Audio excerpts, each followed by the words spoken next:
je me mets à la diète. Avec tout ce que j'ai mangé à Noël, au jour de l'an, il y a du boulot pour perdre les kilos en trop. Moi, je mange du chocolat. Alors attends, t'es en train de me dire je peux manger du chocolat et perdre mes kilos? Oui, tout à fait. Ok, on a beaucoup mangé durant cette période, mais une petite détox va suffire. Après, pas besoin d'acheter tout ce que l'on trouve dans le commerce. Il suffira juste de faire confiance à son organisme. Il est tout à fait capable de faire le travail tout seul.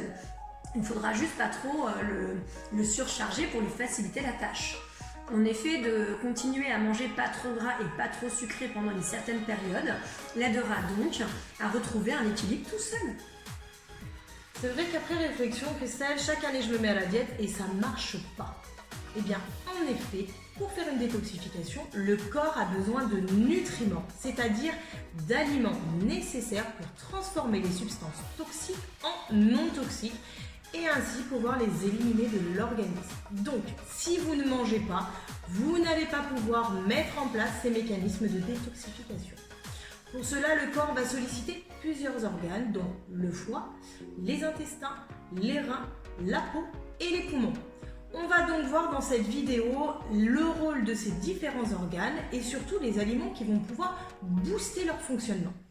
Commençons par l'organe phare de la détoxification qui est le foie. Le foie intervient au quotidien dans le fonctionnement de notre organisme, dans la production d'enzymes digestives, la production de protéines, le stockage des graisses et des sucres et j'en passe. Mais aujourd'hui, la fonction qui nous intéresse tout particulièrement, c'est sa fonction de filtre. Il faudra donc bien prendre soin de ce filtre pour ne pas trop l'encrasser et donc qu'il soit le plus efficace possible. C'est-à-dire une alimentation équilibrée et une activité physique régulière sera recommandée. Si ce filtre est un petit peu plus encrassé, il pourrait avoir des conséquences au niveau de notre santé, un foie un peu gras comme une stéatose hépatique ou des problèmes de surpoids. Mais alors Julie, est-ce que tu as des aliments à nous conseiller ? Alors justement, certains aliments vont être plus efficaces pour favoriser la détoxification. L'aliment phare, c'est l'avocat. En effet, il est riche en glutathion qui a des propriétés pour favoriser la détoxification. Attention, on n'oublie pas qu'il apporte aussi du gras. Donc en excès, comme tous les autres aliments, ça va plutôt être néfaste pour l'organisme. On va pouvoir aussi parler du radis noir qui a aussi un intérêt pour favoriser la sécrétion de la bile et donc l'élimination des déchets. On peut penser aussi à la betterave qui est très intéressante et aura aussi l'intérêt de diminuer les symptômes d'inflammation du foie. On aura aussi toute la famille des crucifères, c'est-à-dire des choux, ou encore le citron, le pamplemousse. Attention à ce dernier qui peut avoir des interactions avec certains médicaments. Ne pas oublier toutes les épices, les herbes aromatiques comme par exemple le romarin qui a un intérêt important dans la détoxification ou encore les noix, la pomme, le curcuma, le thé vert et le chocolat noir. Tu vois que le chocolat on peut en consommer ? Oui, finalement. Parlons donc maintenant des reins. Par la production des urines, ils vont permettre l'élimination des déchets qui ont été filtrés par les organes vus précédemment.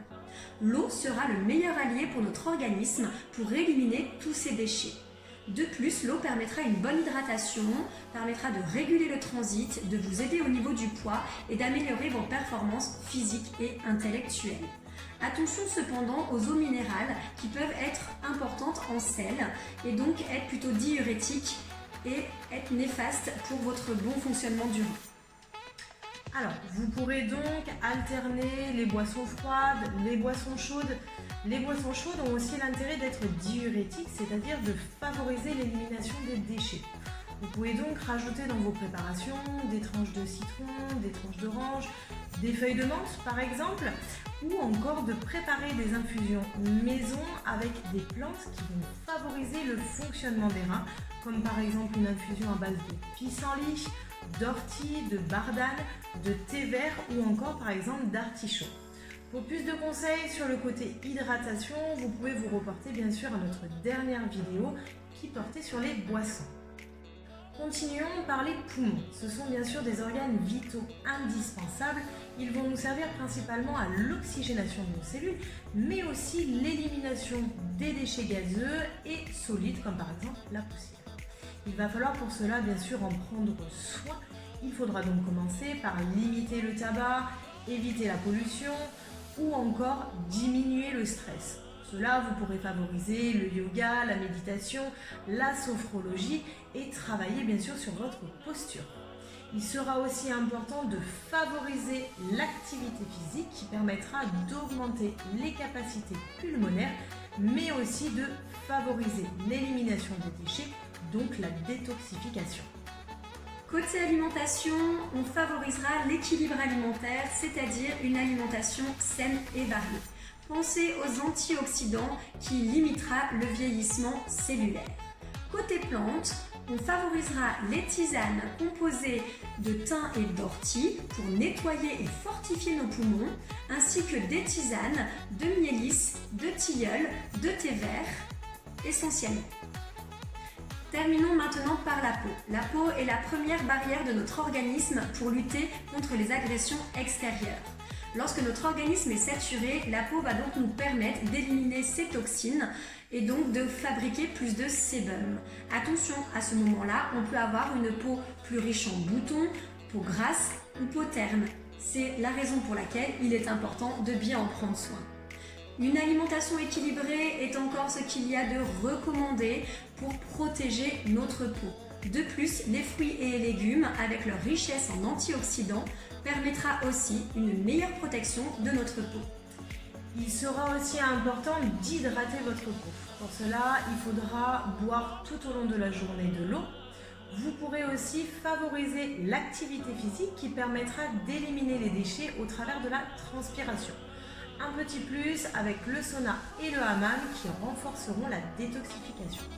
Côté plantes, on pourra penser à l'ortie, la pensée sauvage qui ont des actions diurétiques mais aussi drainantes, ou encore avec le thé vert qui est riche en antioxydants.